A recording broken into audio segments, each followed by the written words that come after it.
पूर्व प्रधानमंत्री अटल बिहारी वाजपेयी की आज 5वीं पुण्यतिथि है। पीएम नरेंद्र मोदी ने सदैव अटल स्मृति स्थल जाकर वाजपेयी को श्रद्धांजलि अर्पित की। इस मौके पर राष्ट्रपति द्रौपदी मुर्मू, उपराष्ट्रपति जगदीप धनखड़, लोकसभा स्पीकर ओम बिरला, गृह मंत्री अमित शाह, रक्षा मंत्री राजनाथ सिंह समेत तमाम नेता उपस्थित रहे। उन्होंने भी पूर्व पीएम को नमन किया। मोदी ने ट्वीट करते हुए लिखा, अटल बिहारी ने देश के विकास को गति देने में बड़ी भूमिका निभाई है। वाजपेयी के नेतृत्व में देश को बहुत लाभ मिला है। वह 21वीं सदी में देश को आगे ले गए हैं। विलक्षण अटल जी की पुण्यतिथि पर उन्हें श्रद्धांजलि देने में 140 करोड़ भारतीयों के साथ हूँ।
असम के मुख्यमंत्री हिमंत बिस्वा शर्मा ने गुवाहाटी में ब्रह्मपुत्र राज्य अतिथि गृह का उद्घाटन किया।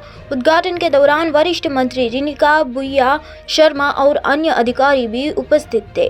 43,000 वर्ग फुट में बने इस गेस्ट हाउस, जिसमें 2 वीआईपी रूम में 4 वीआईपी रूम और 6 वीआईपी कक्ष, सम्मेलन कक्ष, डाइनिंग हॉल, सुरक्षा बैरक और रेजिडेंट अधिकारी आवास है।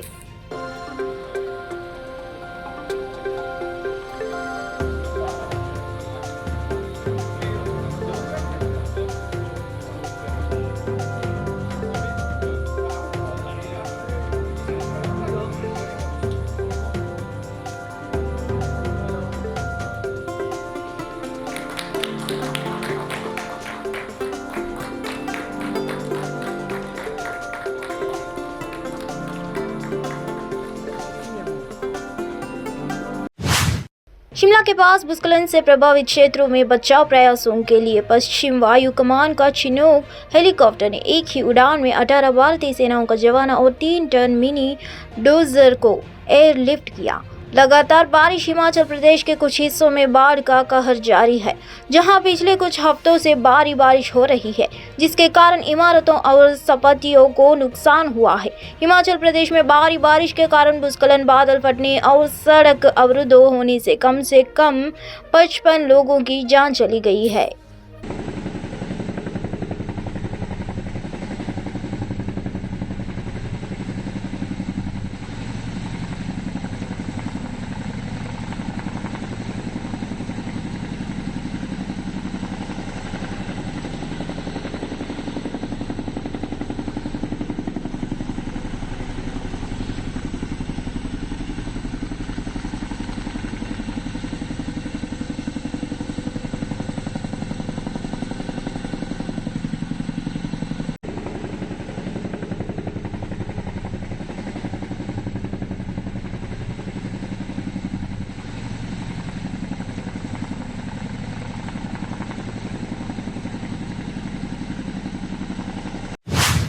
झारखंड के चाईबासा में टोंटो जंगल में नक्सलियों से मुठभेड़ के दौरान झारखंड जगुआर के अमित तिवारी और गौतम कुमार शहीद हो गए।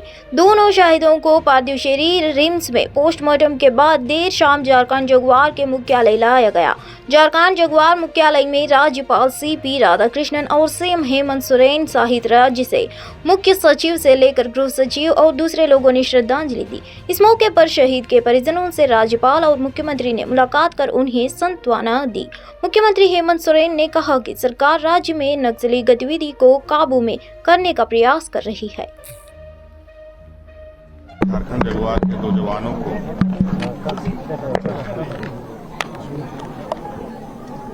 नक्सल ऑपरेशन के दौरान शहीद हो गए और ये सरकार के लिए भी और इस राज्य में नक्सली गतिविधियों पर काबू करने का जो पुरजोर प्रयास चल रहा है। राज्यपाल सीपी राधाकृष्णन और मुख्यमंत्री हेमंत सोरेन ने पश्चिमी सिंहभूम जिले के टोंटो थाना क्षेत्र में सुरक्षा बलों और उग्रवादियों के बीच मुठभेड़ में झारखंड जगुआर के शहीद police sub inspector Amit Tiwari और हवलदार गौतम कुमार को श्रद्धांजलि दी। राज्यपाल सीपी राधाकृष्णन ने कहा कि हम सभी को इनके आदर्श साहस व शौर्य पर गर्व है। राज्यपाल ने उनके परिजनों से भेंट कर अपनी संवेदनाएं प्रकट की। वहीं मुख्यमंत्री ने कहा कि सरकार के शहीद को परिजनों के साथ हमेशा खड़ी है। दोनों शहीद जवानों को टेंडर ग्राम रांची के झारखंड जगुआर के मुख्यालय में श्रद्धांजलि दी।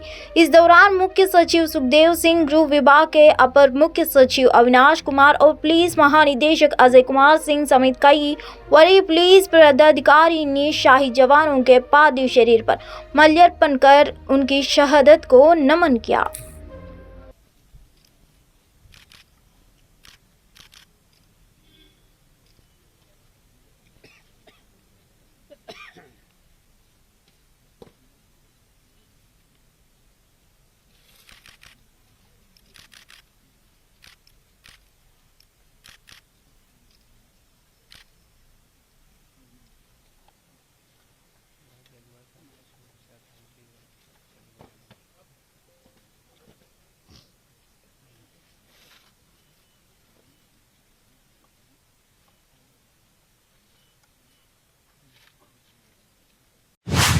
हिमाचल प्रदेश के मुख्यमंत्री सुखविंदर सिंह सुक्खू ने प्राकृतिक आपदा प्रबंधन के लिए हाई पावर कमेटी के साथ बैठक की। एक बैठक में मुख्यमंत्री ने राज्य में मौजूदा आपदा जैसी स्थिति की समीक्षा की। पिछले 4 दिनों में हुई मूसलाधार बारिश के कारण राज्य भर में भारी नुकसान हुआ है। बैठक में मुख्य सचिव प्रबोध सक्सेना, मुख्यमंत्री के प्रधान सचिव बारकेडा, प्रधान सचिव देवेश कुमार, सचिव गृह डॉक्टर अभिषेक जैन, निदेशक SDMA DC राणा, ADGP सांत्वना अटवाल और अन्य वरिष्ठ अधिकारी उपस्थित थे।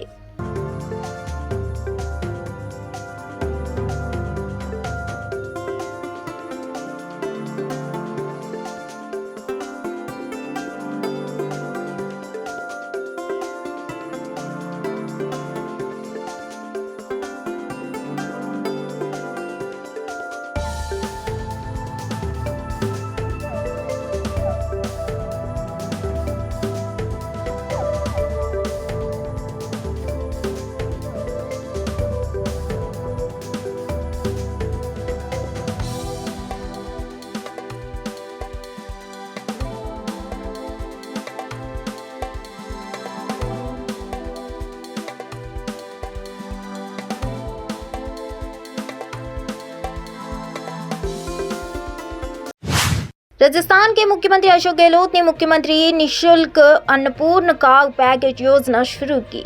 राष्ट्रीय खाद्य सुरक्षा अधिनियम के तहत आने वाले परिवारों को अन्नपूर्णा भोजन मिलेगा। हर महीने मुफ्त में पैकेट। अशोक गहलोत ने कहा, स्वतंत्रता दिवस के अवसर पर अन्नपूर्णा भोजन पैकेट योजना शुरू करना बहुत खुशी की बात है। पूरे देश में राजस्थान जैसा उत्सवी माहौल है। इस बार योजना का अनुभव हुआ। इस योजना से लगभग 1,80,000 लोग लाभान्वित हुए। अन्नपूर्णा गारंटी कार्ड के माध्यम से हितग्राहियों को कंप्यूटर में अंकित पात्रता अनुसार भोजन पैकेट प्राप्त हुए। प्रसन्नता है कि आज 15 अगस्त एक पावन दिवस है और जिस प्रकार से स्वाधीनता दिवस मनाते हैं हम लोग, उस मुबारक मौके पर अन्नपूर्णा फूड पैकेट योजना का भी प्रारंभ करना निश्चय किया। मुझे खुशी इस बात की भी है कि आजकल राजस्थान के अंदर जो उत्सव का माहौल है, मैं चाहूँगा ऐसा उत्सव का माहौल पूरे देश के हर राज्य में हो। इस बार ये प्रयोग किया गया तो मुझे खुशी है कि 1,93,00,000 परिवार राजस्थान में। केंद्रीय मंत्री और अपना दल सोनेलाल की नेता अनुप्रिया पटेल ने विपक्षी दलों पर करारा हमला किया है। स्वाधीनता दिवस के अवसर पर पीएम मोदी ने भाषण की आलोचना करने पर उन्होंने कहा कि विपक्ष पूरी तरह हताशा और निराशा हो गया है, इसलिए इस तरह की बातें कर रहा है। उन्होंने कहा कि विपक्ष जानता है कि 2024 के लोकसभा में भी उनकी वापसी संभव नहीं है, इसलिए वो इस तरह की बातें कर रहा है। भारत के पूर्व प्रधानमंत्री भारत रत्न श्रद्धेय अटल बिहारी वाजपेयी जी को मैं अपनी पार्टी, अपना दल की ओर से, हमारे सभी एनडीए घटक दलों की ओर से और पूरे हमारे एनडीए परिवार की ओर से विनम्र श्रद्धांजलि अर्पित करती हूँ। वो 140 करोड़ भारतीयों की श्रद्धा का केंद्र हैं और सदैव उनकी कविताएं, उनका साहित्य, उनकी राजनीतिक जीवन यात्रा हमें प्रेरित करती रहेगी। मैम, उन्हीं की जो पॉलिसी रही है करप्शन को हटाना है और जिस तरह के जो उनके मार्क्स हैं उन्हीं पर ही बीजेपी आज तक काम कर रही है। कल भी पीएम ने वहीं से करप्शन के बारे में बोला, लेकिन ऑपोजिशन ने क्वेश्चन किया कि इट्स यमुना नदी का जलस्तर एक बार फिर खतरे के निशाने से ऊपर पहुंच गया है। केंद्रीय जल आयोग के आंकड़ों के मुताबिक जलस्तर में लगातार बढ़ोतरी देखी जा रही है। यमुना नदी अपने खतरे के निशाना 205.33 मीटर पर पार कर 205.39 पर पहुंच गई है। रात 10 बजे दिल्ली के पुराने रेलवे ब्रिज पर उत्तराखंड और हिमाचल प्रदेश के कुछ हिस्सों में भारी बारिश के कारण नदी के जलस्तर में तेजी से वृद्धि हुई है। शाम 6 बजे पुराने रेलवे ब्रिज पर जलस्तर 204.94 मीटर था।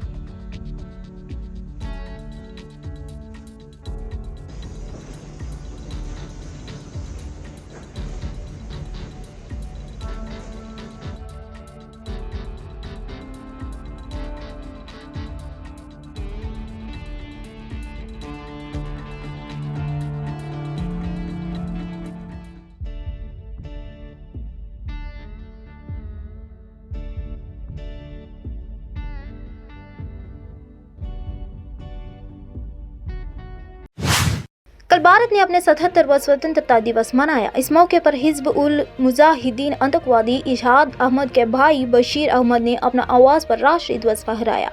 इरशाद अहमद को अंत की संगठन से संबंध के कारण पिछले साल अक्टूबर में यूएपीए के तहत आतंकवादी घोषित किया गया था। उनके भाई बशीर अहमद ने परिवार के अन्य सदस्यों के साथ इस अवसर का जश्न मनाने के लिए एक कार्यक्रम का आयोजन किया। परिवार के बच्चों ने भी राष्ट्रीय गीत सुनाए और कार्यक्रम का भरपूर आनंद उठाया। इरशाद 1949 में आतंकवाद के शामिल हो गया और LAC के दूसरे ओर चला गया। मुदस्सिर अहमद के पिता तारिक हुसैन गैनू ने कहा कि हमने राष्ट्रीय ध्वज फहराया है और हम सभी से ध्वज फहराने का आग्रह करते हैं। मेरा बेटा गलत रास्ते पर चला गया, हम सरकार से वापस लाने का आग्रह करते हैं। इरशाद अहमद मुदस्सिर अहमद की मां प्रवीणा बेगम ने कहा, हम चाहते हैं कि वह वापस आए और सुरक्षा बलों के सामने आत्मसमर्पण करे। हम सुरक्षा बलों और सरकार से उसे वापस लाने की अपील करते हैं। सर एक्चुअली में वो 1994 में गया था, मेरी डेट ऑफ बर्थ 1987 है, उसको मैं जानने तक नहीं, लेकिन सुनने में आया था जब उनकी वजह से हमारी माँ की डेथ हुई है, पागलपन हुआ था उसका, उसके बाद इसकी डेथ हुई थी। हम अभी उससे भी अपील करना चाहते हैं कि सरकार से भी कि अगर किसी तरीके से वो घर आ जाए, ताकि हमारे पापा उनको कभी भी याद करते रहते हैं, अपना देश अपना ही है, क्योंकि उनकी वजह से हमारी बहुत लॉस हमारे घर का हुआ। अब माँ की डेथ हुई सर, उसके बाद तकलीफ ही तकलीफ है सर, सब जी सर परेशानी है। भाई है हमारा कि पहले हम यही कहें कि उसने गलत रास्ता इख्तियार किया है, अभी उसका वक़्त है सर अपनी ज़िंदगी गुजारने का कि अपना देश वापस आ जाए। हम उनकी सरकार भी इससे अपील करेंगे, सपोर्ट कर सकते हैं। एडमिशन चाहिए, सीओ साहब हमारे हैं, मेजर साहब हैं, जिस तरीके आना चाहते हैं हम उनको कोशिश करेंगे आने। तो आप ये जो झंडा लहराया है इसका क्या मतलब है कि यहाँ पे सर हम हिंदुस्तानी मरेंगे मिटेंगे, हमारा तिरंगा यही है, हमारी शान है, पहचान है।